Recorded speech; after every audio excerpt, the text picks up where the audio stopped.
Hello everyone. In the previous lecture we see the definition of linear independence, then definition of linear dependence. Okay. So then we see the theorem. Okay. तर काय होता theorem आपला आपण जो last lecture मध्ये पाहिला होता. Okay.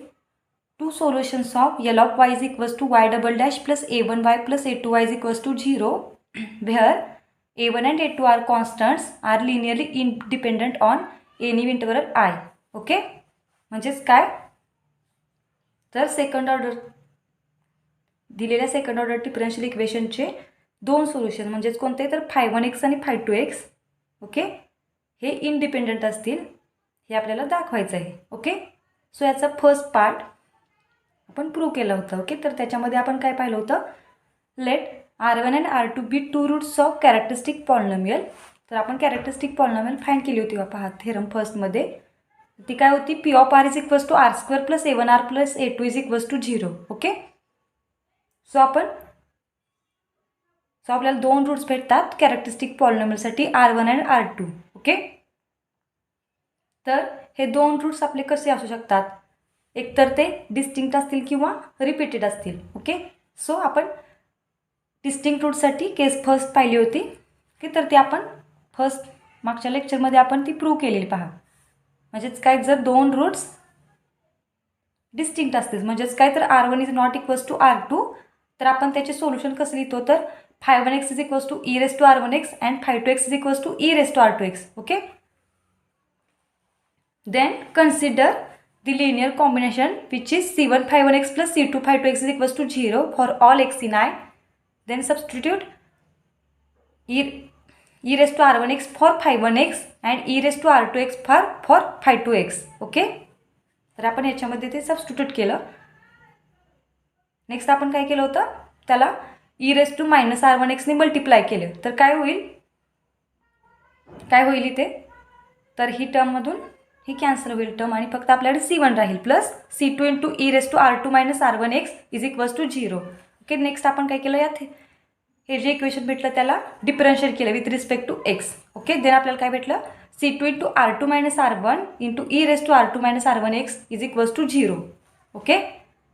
तर याच्यावरून आपल्याला भेटलं c2 is equals to 0 as r1 is not equals to r2 म्हणजे आपले दोन डिस्टिंक्ट रूट्स आहेत सो त्यांचं सबस्ट्रॅक्शन पण नॉन झिरो येईल. Okay. And exponential term is also non zero. Okay. तर याच्यावरून आपल्याला c2 इज इक्वल्स टू 0 भेटलं. देन आपण ही c2ची व्हॅल्यू इक्वेशन 1मध्ये सबस्टिट्यूट केली तर आपल्याला त्यावरून पण c1 इज इक्वल्स टू 0 भेटलं. ओके.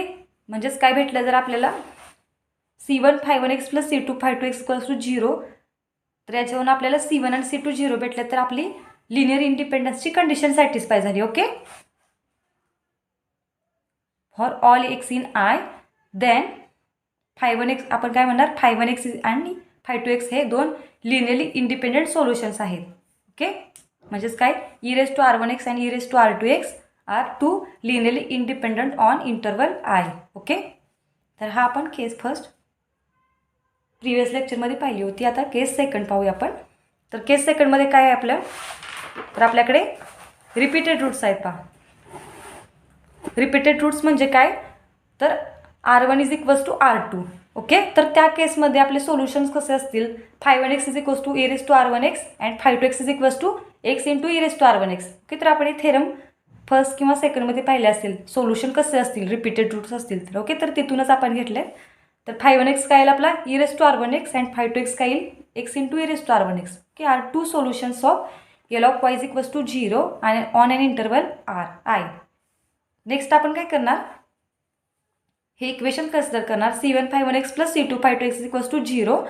देन आपण φ1 आणि φ2ची व्हॅल्यू इथे सबस्टिट्यूट करणार आहे. ओके. तर काय येईल c1 into e raise to r1x plus c2 into x into e raise to r1x. Okay. Then ह्या दोन्हीतून आपल्याला कॉमन काय भेटते e raise to r1x.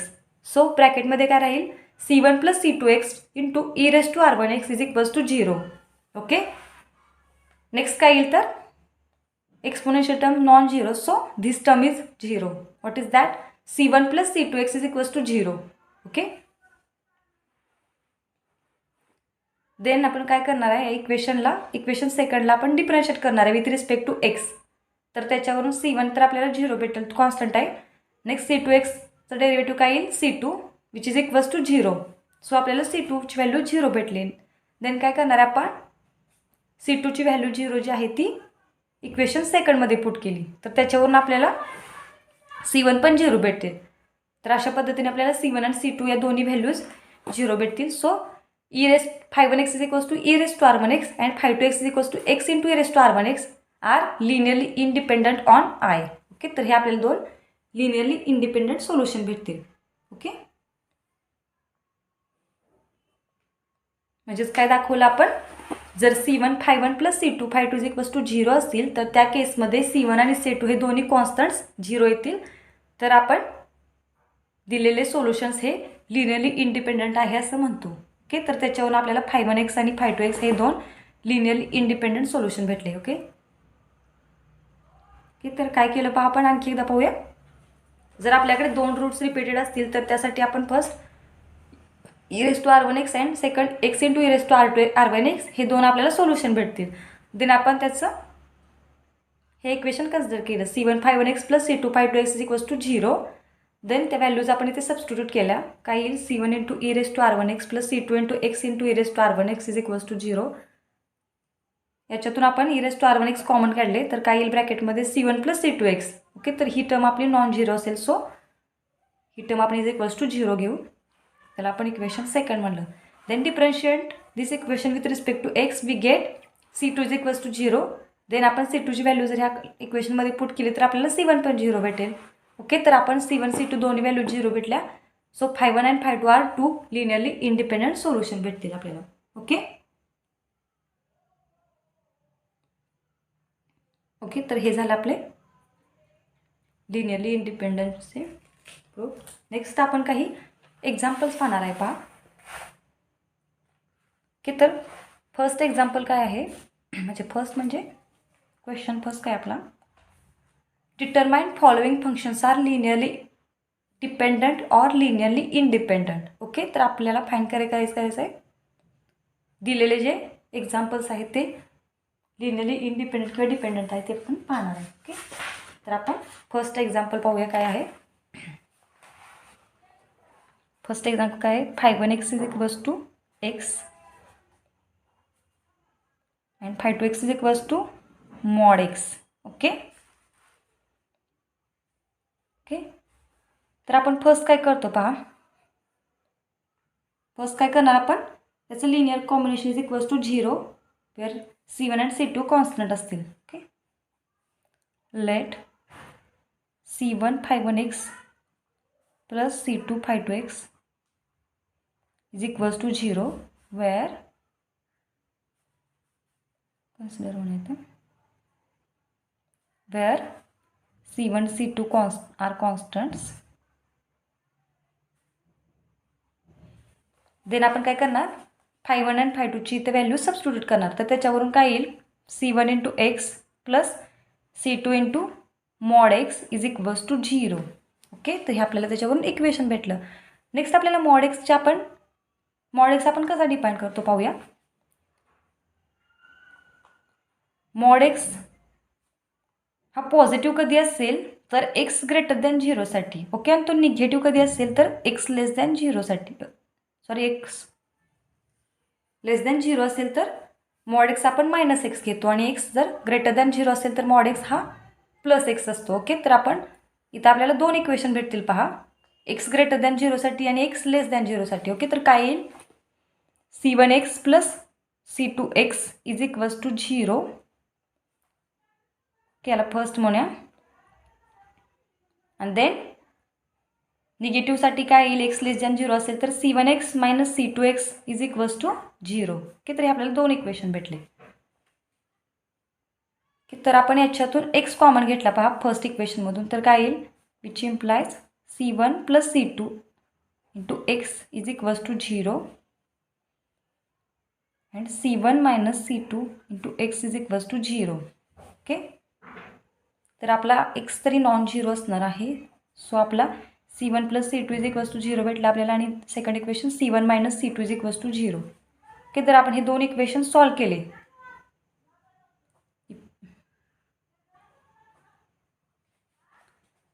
Adding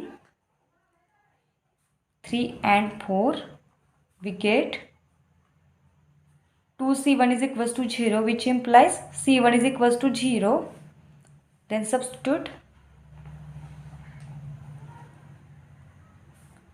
c1 equal to 0 into equation 3, we get c2 is equals to 0. Okay, thus c1 is equals to 0 and c2 is equals to 0, which implies that phi 1x is equals to x and phi 2x is equals to mod x are linearly independent. ओके, तर आपल्याला दोन्ही constant 0 भेटलेत. So दिलेलं solution कसे आहेत तर linearly independent येतील. ओके, तर आपण कसं काय केलं, first consider c1 phi 1x plus c2 phi 2x equals to 0. Okay, then आपण where c1 and c2 are constants. Okay, then आपण phi 1 and phi 2 ची इथं व्हॅल्यू सबस्टिट्यूट केला, तर काय आलं c1x plus c2 into mod x is equals to 0. पण आपण mod x कसा लिहितो, तर x हा पॉझिटिव्ह असतो केव्हा, तर x ग्रेटर दॅन 0 असेल तर, आणि x mod x आपण कसा लिहितो, तर -x, x जर लेस दॅन 0 असेल तर. ओके, सो जस्ट आपण सबस्टिट्यूट केल्या पॉझिटिव्ह आणि निगेटिव्हसाठी, तर काय येतील आपल्याला दोन equation c1x plus c2x is equals to 0, which and second equation काय येईल c1x minus c2x is equals to 0, which implies c1 plus c2 into x is equals to 0 and c1 minus c2 into x is equals to 0. आणि जर आपण हे दोन equation solve केले तर आपल्याला c1 आणि c2च्या व्हॅल्यू 0 भेटतात. पहा, सो आपली लिनियरली इंडिपेंडंटची कंडिशन सॅटिस्फाय झाली. So phi 1x and phi 2x are linearly independent. Okay, so आपलं नेक्स्ट एक्झाम्पल एक पाहूया आपण. नेक्स्ट एक्झाम्पल काय आपलं, phi 1x is equals to x square and phi 2x is equals to 5x square. Okay, so first आपण काय consider करणार, c1 phi 1x plus c2 phi 2x is equals to 0. Then substitute केली आपण phi 1 and phi 2 ची values इथं, तर c1x square plus c2 into 5x square is equals to 0, which implies जर आपण x स्क्वेअर कॉमन घेतलं दोन्हीतून काय येईल c1 plus 5c2 into x square is equals to 0. Okay, next आपण काय करूया, differentiate equation 1 with respect to x. काय येईल तर c1 plus 5c2 into 2x is equals to 0. Then again differentiate this equation with respect to x. काय येईल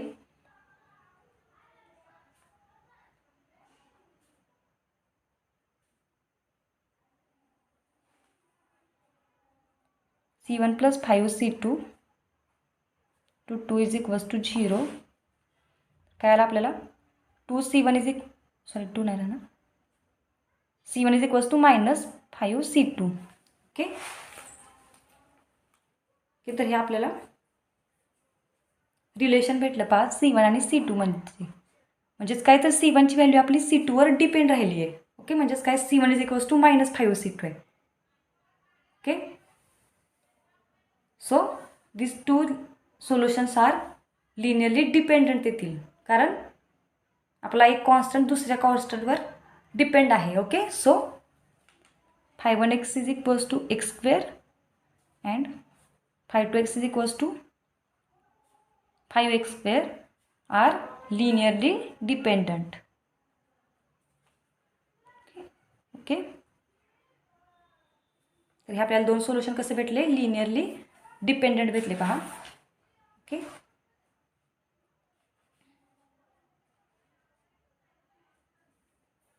okay, का तर c1 हा c1 हा कॉन्स्टंट c2 वरती डिपेंड आहे किंवा c2 हा c1 वरती डिपेंड आहे, आपण असं म्हणू शकतो. So this two solutions are linearly dependent झाले. Okay,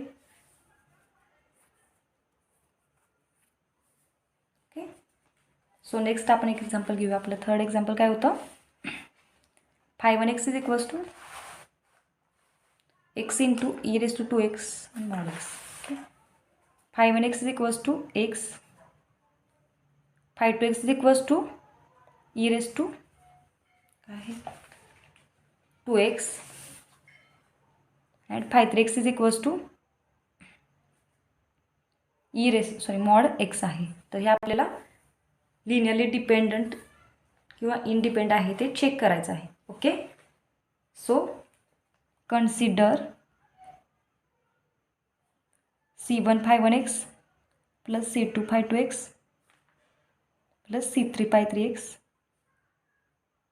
is equals to 0. Okay, तर सबस्टिट्यूट करूया आपण value C1 into x plus C2 into e raise to 2x plus C3 into mod x. Okay, तर मॉड x आपण कसा define केला होता, कशी मॉड x म्हणजेच x ग्रेटर दॅन 0 आणि -x कधी असेल तर x लेस दॅन 0 असेल. ओके, सो काय येईल हे इक्वेशन, दोन इक्वेशन भेटले ते पॉझिटिव्ह आणि निगेटिव्हसाठी.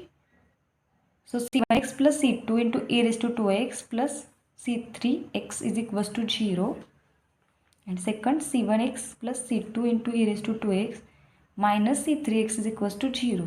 ओके, सो याच्यावरून आपण काय लिहिणार, C1 plus C3 into x plus C2 into e raised to 2x is equals to 0 and C1 minus C3x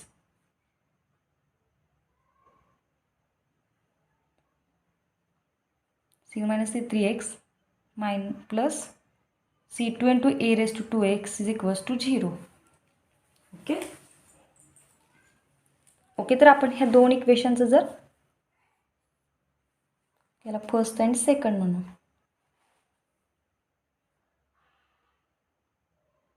okay,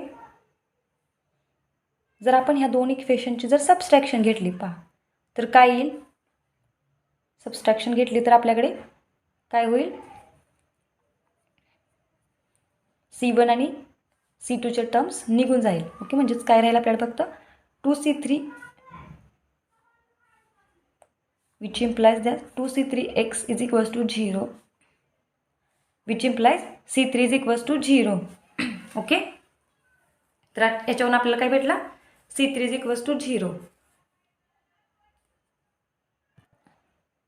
okay, तर आपल्याला C3 0 केलं भेटलं आहे. तर आपण C3 0 जे आले तिचा व्हॅल्यू आपण जर या इक्वेशनमध्ये सबस्टिट्यूट केली फर्स्ट इक्वेशनमध्ये तर काय येईल आपल्याला,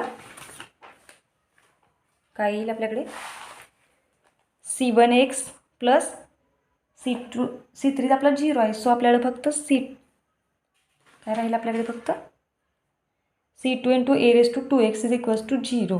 ओके, सो नेक्स्ट आपण काय करणार, याचं डेरिव्हेटिव्ह घेणार, याला आपण 3 म्हणू. Differentiate with respect to x we get differentiate equation 3 C1 plus 2C2 e raised to 2x is equals to 0. Okay, next step 4. Then we again differentiate equation 4 with respect to x, we get ही आपली term 0 होईल आणि काय राहील 2C2 4C2 येईल e raise to 2x is equals to 0. Okay, तर आपला 4 non zero आहे, e raise to 2x पण नॉन झिरो. सो याच्यावर आपण काय म्हणणार, C2 is equals to 0. Then आपण सबस्टिट्यूट करणार व्हॅल्यू C2ची इक्वेशन 4मध्ये. Substitute C2 is equals to 0 into equation 4 we get C1 is equals to 0. Okay, thus C1 equal to 0, C2 equals to 0 and C3 is also 0 which implies that phi1, phi2, phi3 are linearly independent. Okay, तर आपल्याकडे कोणते functions होते, 3 x e raised to 2x and mod x. Okay, so first आपण त्याचं linear combination घेतलं म्हणजे C1 into phi1 x plus C2 into phi2 x plus C3 into phi3 x is equals to 0. Then आपण त्या value substitute केल्या तर काय येईल C1x plus C2 into e⁻² plus C3 into x mod x is equals to 0. Okay, तर mod x आपण define कसा केला आहे, mod x is equals to x असेल जर x greater than 0, mod x minus x कधी असेल तर x लेस दॅन 0 असेल तर. ओके, तर आपल्याला इथे दोन इक्वेशन भेटले. C1x plus C2 into e⁻² plus C3x is equals to 0. C1x plus C2 into e⁻² minus C3x is equals to 0. तर याच्यातून आपल्याला x कॉमन भेटेल. So C1 plus C3 into x is plus C2 into e⁻² is equals to 0 and C1 minus C3 into x plus C2 into e⁻² is equals to 0. Okay, आणि जर आपण याची subtraction घेतली या दोन इक्वेशनची तर आपल्याला ह्या दोन टर्म्स कॅन्सल होतील, C1 आणि C2 आल्या, आणि आपल्याकडे फक्त 2C3x into is equals to 0 राहील, which imply C3 is equals to 0. Then आपण C3 इज इक्वल्स टू 0 आपण इक्वेशन मध्ये पुट केलं तर आपल्याला काय भेटेल, C1x plus C2 into e⁻² is equals to 0. Okay, that is C1x plus C2 into e⁻² is equals to 0. Then आपण त्याचं डेरिव्हेटिव्ह घेतलं तर आपल्याला C1xचं डेरिव्हेटिव्ह C1 आणि त्याचं derivative 2 into C2 into e⁻² equals to 0.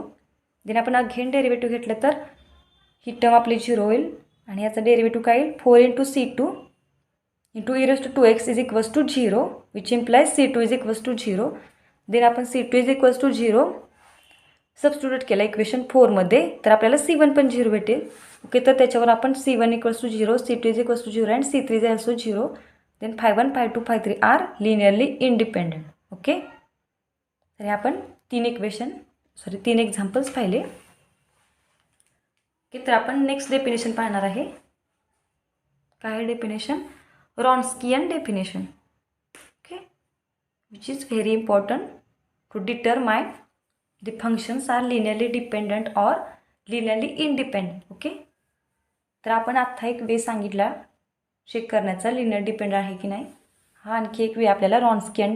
Okay, रॉन्स्कियनवरून पण आपण सांगू शकतो की दिलेलं सोल्युशन्स हे लिनियरली डिपेंडंट आहेत की लिनियरली इंडिपेंडंट आहे. Okay, so let Phi1x and Phi2x be two different functions on an interval I. Then Wronskian of Phi1 and Phi2 is defined as the value of determinant. Okay, तर त्याचा जे आपल्याला दोन solutions म्हणजेच दोन function आहेत Phi1 आणि Phi2. Okay, तर आपण डिटर्मिनंट कोणता कन्सिडर करणार आहे तर determinant of Phi1x Phi2x. Then next रोमध्ये Phi1'x आणि Phi2'x. ओके, तर याचा आपण डिटर्मिनंट घेतला तर तो आपण कशाने डिनोट करणार तर रॉन्स्कियन म्हणजे W of Phi1 Phi2 into x. Okay, so Wronskian of Phi1 Phi2 x is equals to determinant of two functions म्हणजे Phi1x Phi2x. नेक्स्ट त्याचा आपण डेरिव्हेटिव्ह घेणार आहे Phi1'x इंटू Phi2'x. ओके, तर ह्या अशा आपल्या एंट्री आहेत डिटर्मिनंटच्या. ओके, तर आपण थेरम पाहणार आहे. नेक्स्ट आपण एक थेरम पाहणार आहे. Two solutions Phi1x and Phi2x of L of y is equals to 0 are linearly independent on an interval I if and only if the Wronskian of Phi1 and Phi2 are not equals to 0. Okay, म्हणजेच काय आपल्याला दोन solutions आपण linearly independent कधी म्हणू शकतो जर त्यांचं रॉन्स्कियन म्हणजे आपण जे आता डिफाईन केलं रॉन्स्कियनची डेफिनेशन तर त्याची व्हॅल्यू जर नॉन झिरो असेल तरच. Okay, that is W of Phi1 Phi2 of x is a non zero. Okay, तर आपली इफ अँड ओनली इफची कंडिशन आहे म्हणजे जर रॉन्स्कियन जर नॉन झिरो असेल तरी आपण दोन लिनियरली इंडिपेंडंट आहे असं म्हणणार सोल्युशन. आणि नेसेसरी पार्ट काय आपला जर दोन सोल्युशन आपण लिनियरली इंडिपेंडंट असतील तर रॉन्स्कियन नॉन झिरो असतो. अँड सफिशियंट पार्ट काय आहे तर जर रॉन्स्कियन नॉन झिरो असेल तर दोन सोल्युशन आपण लिनियरली इंडिपेंडंट आहे असं म्हणतो. ओके, सो प्रूफ पाहूया आपण. फर्स्ट आपण दोन सोल्युशन्स कन्सिडर करणार Phi1x and Phi2x be two solutions of L of y is equals to 0. Okay, तर आपले दोन सोल्युशन आहेत Phi1 and Phi2. Then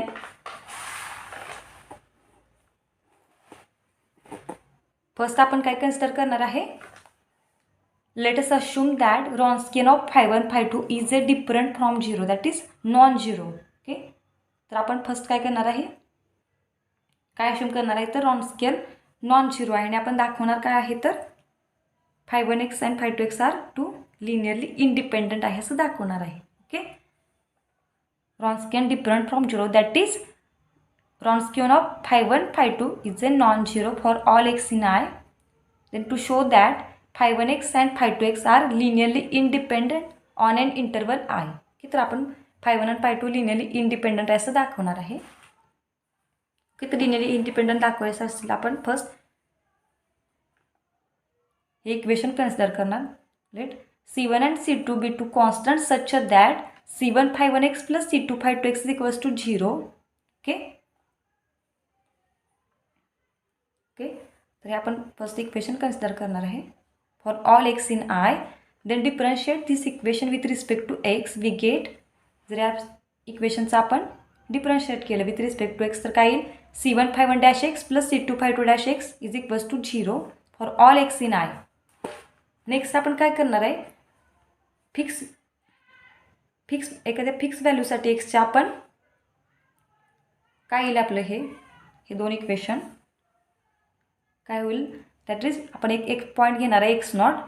take x naught be any point in I, then म्हणजे त्या x not पॉईंटसाठी आपण phi1 आणि phi2ची value जर फाइंड केली म्हणजेच काय येईल, C1 phi1 x not plus C2 phi2 x naught is equals to 0. म्हणजेच आपण एक्स नॉट इथे सबस्टिट्यूट केला एक्सच्या जागी तर काय येईल, C1 phi1 x not plus C2 phi2 x naught is equals to 0. Similarly या इक्वेशनमध्ये आपण सबस्टिट्यूट केलं x equal to x naught तर C1 phi1 dash x not plus C2 phi2 dash x naught is equals to 0. Okay, तर आपल्याला हे दोन system of equation भेटते पहा C1 आणि C2 मधली. Okay, that is are linearly homogeneous equation satisfied by C1 and C2. Okay, म्हणजे आपल्याला ही सिस्टीम भेटली लिनियर इक्वेशनची, लिनियर होमोजेनियस इक्वेशनची. ओके, जर आपण याचा कोएफिशियंट मॅट्रिक्स फाइंड केला म्हणजेच कोएफिशियंट मॅट्रिक्स फाइंड केला तर तो काय येईल, phi1 x naught phi2 x naught आणि नेक्स्ट रोमध्ये phi1 dash x नॉट आणि phi2 dash x नॉट. आणि जर त्याचा डिटर्मिनंट फाइंड केला तर तो डिटर्मिनंट म्हणजेच काय, तर आपली रॉन्स्कियनची डेफिनेशनच आहे पहा. ओके, म्हणजेच काय, then the determinant of the coefficients of the equation 1 and 2. Okay, म्हणजे याचा कोएफिशियंट मॅट्रिक्सचा जर आपण डिटर्मिनंट घेतला तर तो काय आहे, तर ती रॉन्स्कियनचीच डेफिनेशन आहे आपली पहा for two functions phi1 x naught and phi2 x naught. Okay, so Wronskian of phi1 phi2 x naught is equals to phi1 x naught phi2 x, determinant of phi1 x naught phi2 x naught then phi1 dash x naught and phi2 dash x naught. But आपण consider काय केलं पहा, Wronskian is a non-zero for all x in I. Okay, तो so particular for x naught is also non-zero. Okay, म्हणजेच आपण कन्सिडरच केलेलं पहा Wronskian of phi1 phi2 is non-zero for all x in I. Then for particular point x naught is also non-zero. So this shows that the system of equation 1 and 2 have unique solutions. That is C1 and C2. म्हणजेच काय आपला Wronskian म्हणजे coefficient matrix आपला non-zero आहे तर याच्यावरून आपण काय सांगू शकतो तर C1 आणि C2 या दोन्ही व्हॅल्यूज 0 आहेत. Okay, so phi1 and phi2 are linearly independent on an interval I. कारण आपल्याकडे C1 आणि C2 हे दोन्ही नॉन झिरो आले तर ही आपली लिनियरली इंडिपेंडंटची कंडिशन सॅटिस्फाय झाली. सो आपण phi1 आणि phi2 हे लिनियरली इंडिपेंडंट आहे असं दाखवलं. ओके, सो आपण आता नेक्स्ट कॉन्व्हर्स पार्ट प्रूव्ह करणार आहे. तर त्यामध्ये आपण काय दाखवणार आहे, जर phi1 आणि phi2 हे दोन सोल्युशन्स असतील तर त्यांचा रॉन्स्कियन आपण नॉन झिरो असं दाखवणार आहे. ओके, सो फर्स्ट आपण काय कन्सिडर करणार, phi1 and phi2 are two linearly independent solutions. Okay, तर आपण फर्स्ट phi1 and phi2 दोन लिनियरली इंडिपेंडंट सोल्युशन घेतले आणि आपण त्याचा रॉन्स्कियन 0 आहे असं दाखवणार आहे. ओके, सो आपण हे कॉन्ट्राडिक्शनने दाखवणार आहे पहा, ते कसं पाहूया. फर्स्ट कन्सिडर नॉन झिरो असं आपल्याला दाखवायचं आहे रॉन्स्कियन. सो आपण 0 असा आहे असं घेऊ. म्हणजेच let assume Wronskian of phi1 phi2 of x is is 0. Okay, for all x in I. Okay okay, तर आपण हा कॉन्व्हर्स पार्ट कॉन्ट्रॅडिक्शनने प्रूव्ह करणार आहे. नेक्स्ट आपल्याला कुठेतरी कॉन्ट्रॅडिक्ट भेटेल कारण आपण रॉन्स्केअर हा 0 आहे असं कन्सिडर केलं आहे. ओके, आणि आपल्याला दाखवायचं आहे की तो नॉन 0 आहे. Okay, for all x in I Wronskian is 0. So at particular पॉईंटसाठी आपल्याला रॉन्स्केन 0 भेटेल. That is let us assume that there exist a point x naught in I such that Wronskian of phi1 phi2 of x naught is a 0. Okay, तर आपण एका particular पॉईंटसाठी रॉन्स्केनची value find केली तर ती पण आपली 0च असेल कारण for all x in I ती व्हॅल्यू 0 आहे. सो बट रॉन्स्केनची आपली डेफिनेशन काय आहे? Determinant of phi1 x naught phi2 x naught and phi1 dash x naught आणि phi2 dash x naught. Okay, so डिटर्मिनंटची व्हॅल्यू पण आपली 0 आहे. तर आपल्याला अशी एक सिस्टीम एक्झिस्ट होईल आपल्याला होमोजिनियस इक्वेशनसाठी. कशी तर C1 phi1 x not plus C2 phi2 x naught is equals to 0 and C1 phi1 dash x naught and C2 phi2 dash x naught is also 0. Okay, तर आपण याचा कोइफिशियंट मॅट्रिक्सचा determinant find केला तर तो 0 येतोय. Okay, for particular point x naught. तर याच्यावरून आपण काय म्हणू शकतो तर C1 C2 are not both 0. Okay, कारण त्याचा डिटर्मिनंटचा कोइफिशियंटचा डिटर्मिनंट मॅट्रिक्सचा डिटर्मिनंट हा 0 येतो आहे. सो त्याच्यावरून आपण काय सांगू शकतो की C1 आणि C2 are not both 0. Okay, म्हणजे एखादा तरी नॉन 0 असू शकतो. ओके,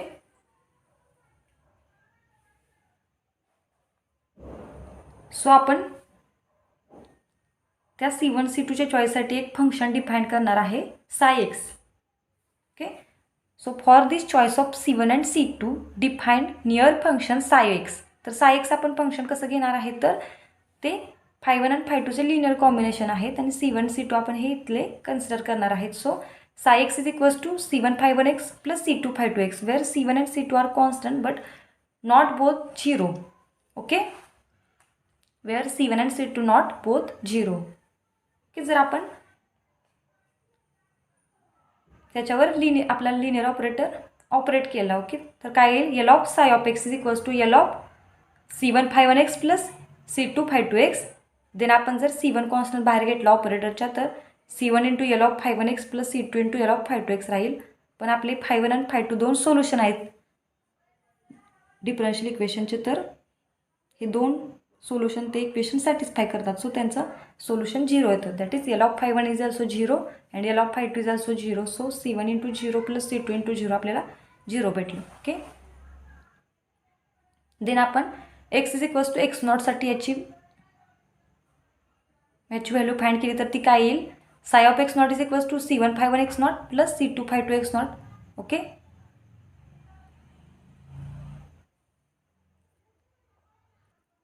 ओके, पण आपण इथं पाहिले पहा C1 phi1 x not plus C2 phi2 x naught is equals to 0. So psi of x naught आपला काय आला 0. सिमिलरली जर आपण याचा डिफरन्शिएट केला आपलं हे इक्वेशन आणि ते एक्स नॉटसाठी फाइंड केलं तर काय येईल? Psi dash of x naught is equals to C1 phi1 dash x naught plus C2 phi2 dash x naught. Okay, तर याची व्हॅल्यू पण आपली 0 आहे पाहिजे. सो आपल्याला साय डॅश ऑफ एक्स नॉट पण 0 भेटला. ओके, सो नेक्स्ट काय येईल तर आपण याच्यावरून काय म्हणू शकतो तर psi of x is a solution of initial value problem. L of psi of x is equals to 0 where initial conditions are psi of x naught is equals to 0 and psi dash of x naught is also 0. Okay, तर आपल्याला काय भेटले पहा L of psi of x is also 0 आणि psi of x naught is equals to 0 and psi dash of x naught is equals to 0. तर याच्यावरून आपण काय म्हणू शकतो तर psi of x is a solution of a initial value problem. Okay, then आपण initial value प्रॉब्लेमचा तो थेरम पाहिला होता पहा नॉर्मसाठी. काय होता तो? Norm psi x is lies between norm psi of x naught into e raise to minus k mod of x minus x naught and norm psi of x naught into e raise to k in times mod of x minus x naught. तर आपली नॉर्मची value या दोन व्हॅल्यूमध्ये लाय करते. Okay, so नॉर्मची आपली definition काय आहे तर mod psi of x bracket square plus mod psi dash of x bracket square raised to half. Okay, that is square root of mod psi of x square plus mod psi dash of x square. Okay, जर आपण x is equals to x नॉटसाठी put केलं तर आपल्याला काय येईल, norm of psi of x naught is equals to square root of mod psi of x naught square plus mod of psi dash of x naught square. Okay, पण काय आपला साय ऑफ एक्स नॉट आपला 0 आहे and psi dash of x naught पण 0 आहे. So norm of psi of x not आपल्याला काय भेटेल, 0 भेटेल. ओके, आणि जर आपण ही व्हॅल्यू सबस्टिट्यूट केली ह्या इक्वेशनमध्ये तर आपल्याला नॉर्म साय ऑफ एक्सची व्हॅल्यू पण 0च्या बिटवीन भेटेल. That is norm of psi of x equals to 0. जर नॉर्म 0 असेल तर ते फंक्शन पण 0 असेल. So psi of x equals to 0. पण साय ऑफ एक्स आपला काय होता तर C1 plus C2 is equals to 0. Okay, पण आपण काय कन्सिडर केलं आहे की φ1 आणि φ2 आर लिनियरली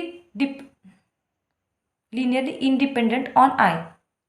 हे आपण कन्सिडर केलं आहे. पण आपल्याला इथं कॉन्ट्राडिक्शन काय भेटली, जर C1 plus C2 equals to 0 असेल आणि आपले C1 C2 कसे आहेत तर नॉट बोथ 0. ते आपण त्या सिस्टीमवरून सांगितलं होतं. पहा, C1 आणि C2 are not both 0 when C1 plus C2 equals to 0. तर याच्यावरून आपण काय म्हणू शकतो तर φ1 आणि φ2 आर लिनियरली डिपेंडंट. ओके, तर आपली लिनियरली डिपेंडंटची इथं कंडिशन सॅटिस्फाय झाले which contradicts to our result. Okay, तर आपला अश्युमच काय केलं होतं आपण की φ1 आणि φ2 are two linearly independent solution आणि आपल्याला कॉन्ट्राडिक्शन काय भेटले तर φ1 आणि φ2 are linearly dependent. Okay, hence our assumption is wrong. That is Wronskian of φ1 φ2 x naught is 0. हे आपण अश्युम केलं होतं तो आपले अजम्पशन इज रॉंग आहे. सो काय म्हणू शकतो आपण, Wronskian of φ1 φ2 is non 0. That is Wronskian of φ1 φ2 at x is non-zero for all x in I. Okay, तर हे आपला रिझल्ट इथं आपण प्रूव्ह केला. तर आपण पाहू आणखी एकदा आपण काय केलं होतं.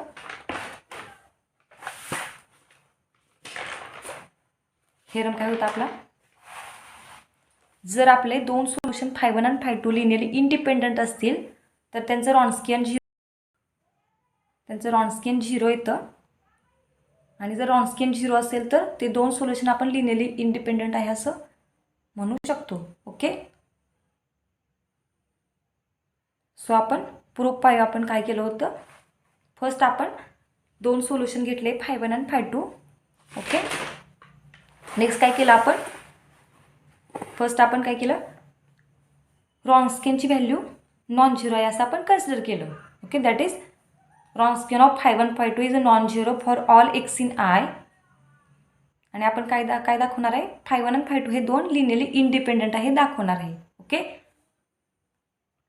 तर त्यासाठी आपण दोन कॉन्स्टंट घेतले C1 आणि C2 such that C1 φ1x plus C2 φ2x equals to 0. Okay, दाखवायचं काय आपल्याला φ1 आणि φ2 हे दोन लिनियरली इंडिपेंडंट आहे. त्यासाठी आपण हे इक्वेशन कन्सिडर करतो आणि काय करतो तर C1 आणि C2च्या व्हॅल्यू 0 आहे असं आपण दाखवणार आहे. त्यासाठी या इक्वेशनला डिफरन्शिएट केले with respect to x. Then C1 φ1 dash x plus C2 φ2 dash x equal to 0 for all x in I. तर हे for all x in I. Then आपण एखाद्या फिक्स व्हॅल्यूसाठी म्हणजे एक्स नॉटसाठी जर व्हॅल्यू फाइंड केली तर काय येईल, C1 φ1 x naught plus C2 φ2 x naught equals to 0. आणि याच्यामध्ये जर सबस्टिट्यूट तर केली तर काय येईल, C1 φ1 dash x naught plus C2 φ2 dash x naught is equals to 0. तर ही काय झाली आपल्याला system of linear homogeneous equation in which satisfied by C1 and C2. आणि जर आपण याचा कोएफिशियंट मॅट्रिक्स फाइंड केला आणि त्याचा डिटर्मिनंट घेतला तर तो काय असणार आहे तर रॉन्स्कियनच असणार आहे. कोणत्या फंक्शनसाठी तर φ1 एक्स नॉट आणि φ2 एक्स नॉट. ओके, तर which implies Wronskian of φ1 φ2 at x naught is equals to determinant of φ1 x naught φ2 x naught φ1 dash x naught and φ2 dash x naught.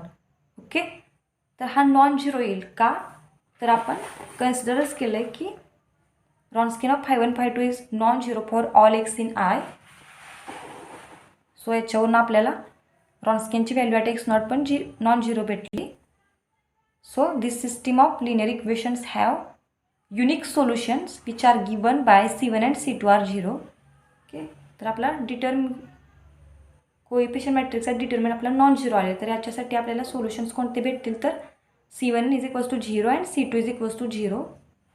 Okay, तर हे आपली लिनियरली इंडिपेंडंटची कंडिशन सॅटिस्फाय झाली पहा. So φ1 and φ2 are two linearly independent solutions. Okay, तर हा आपला first part prove झाला. आता कॉन्व्हर्सली आपण काय करणार आहे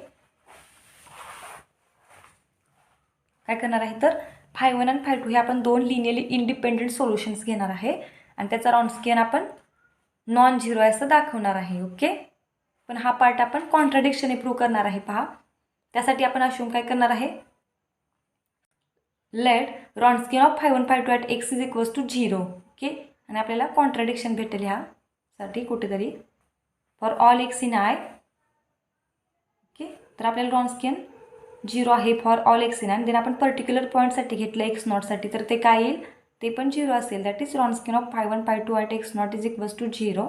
तर आपली रॉन्स्कियनची डेफिनेशन आपण काय आहे, the determinant of φ1 x naught φ2 x naught φ1. Okay, तर आपल्याला डिटर्मिनंटची व्हॅल्यू 0 भेटली.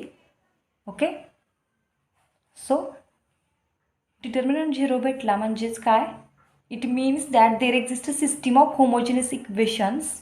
ओके, होमोजिनियस इक्वेशन कोणते आपले असतील, तर C1 φ1 x not plus C2 φ2 x naught is equals to 0 and C1 φ1 dash x not plus C2 φ2 dash x naught is equals to 0. की तर आपल्याला ही सिस्टीम भेटली. ओके, पण याचा कोएफिशियंट मॅट्रिक्सचा डिटर्मिनंट आहे तो 0 आहे. ओके, तर याच्यावरून आपण काय म्हणू शकतो, तर C1 आणि C2 हे दोन्ही पण 0 नसू शकतात. म्हणजेच काय, C1 C2 are not both 0. Okay,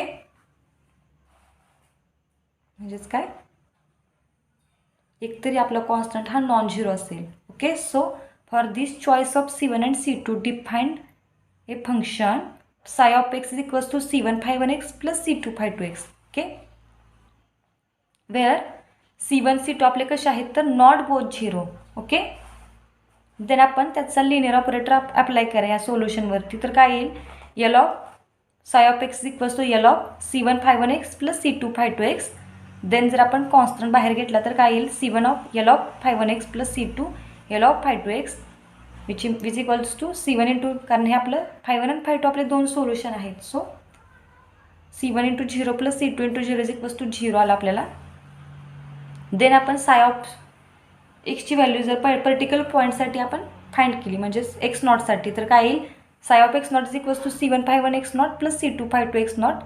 but याची व्हॅल्यू काय आपली 0 आहे. सो आपण इथं पाहिलेच पहा. सिमिलरली जर आपण साय डॅश एक्स नॉट काढला, म्हणजेच त्याचं डिफरन्शिएशन घेतलं आणि एक्स नॉटसाठी त्याची व्हॅल्यू फाइंड केली, तर काय येईल, psi dash of x naught is equals to C1 φ1 dash x naught plus C2 φ2 dash x naught. तर याची व्हॅल्यू पण आपली 0 आहे. आपण इथे सिस्टममध्ये पाहिलं होतं पहा. सो आपल्याला साय ऑफ एक्स नॉट आणि साय डॅश ऑफ एक्स नॉट 0 भेटला and psi of x is solution of linear, sorry आपलं सोल्युशन आहे सेकंड ऑर्डर लिनियर डिफरन्शियल इक्वेशनचं. ओके, तर आपण याच्यावरून काय म्हणू शकतो, तर psi of x is a solution of initial value problem L of psi of x equals to 0 where initial conditions are psi of x naught is equals to 0 and psi dash of x naught is equals to 0. तर आपण initial व्हॅल्यूचा आपण एक theorem पाहिला होता पहा. काय होता तो, norm psi of x is lies between norm psi of x naught into e raise to minus k mod of x minus x naught and norm psi of x naught into e raise to k of mod of x minus x naught. Okay, तर ह्या आपण हा theorem पाहिला होता. पण आपल्याला नॉर्मची definition माहीत आहे, तर काय आहे ती, norm of psi of x naught is equals to square root of mod of psi of x naught square plus mod of psi dash of x naught square. पण आपला साय ऑफ एक्स नॉट आणि साय dash of x not 0 आहे. So याची value पण 0 येईल. तर त्याच्यावरून आपल्याला नॉर्म साय ऑफ एक्स पण 0 येईल. जर फंक्शनचा नॉर्म 0 असेल तर ते फंक्शन पण 0 असतं. So psi of x is equals to 0 which implies that C1 φ1 x plus C2 φ2 x equals to 0. Okay, तर याच्यावरून आपण काय म्हणू शकतो, वेअर आपले C1 C2 कसे आहेत, wear C1 C2 are not both 0 आणि आपलं कॉम्बिनेशन जर आपण 0 घेतलं तर C1 C2 नॉट बोथ 0 असतील तर आपली लिनियरली डिपेंडंटची कंडिशन सॅटिस्फाय झाली. सो आपण φ1 आणि φ2 हे दोन लिनियरली डिपेंडंट आहे असं म्हणणार याच्यावरून. पण हेच आपल्याला कॉन्ट्रडिक्शन भेटलं आपल्या रिझल्टसाठी, कारण आपण अश्युम केलं होतं की phi one and phi two हे आपले दोन लिनियर इंडिपेंडंट सोल्युशन्स आहेत. So our assumption is wrong, that is Wronskian of phi one phi two x naught is 0. हे आपलं अजम्पशन होतं ते रॉंग आहे. तर याच्यावरून काय म्हणणार आपण, Wronskian of phi one of phi two x naught is non 0. Okay, तर त्याच्यावरूनच आपण Wronskian of phi one phi two at x is a non 0 for all x in I. Okay, तर आपल्याला हा रिझल्ट भेटला आपल्या इथे. ओके, तर आपला थेरम प्रूव्ह झाला. नेक्स्ट पार्ट आपण पुढच्या लेक्चरमध्ये पाहूया. ओके, तर आज आपण इथे थांबणार आहोत. Okay, thank you.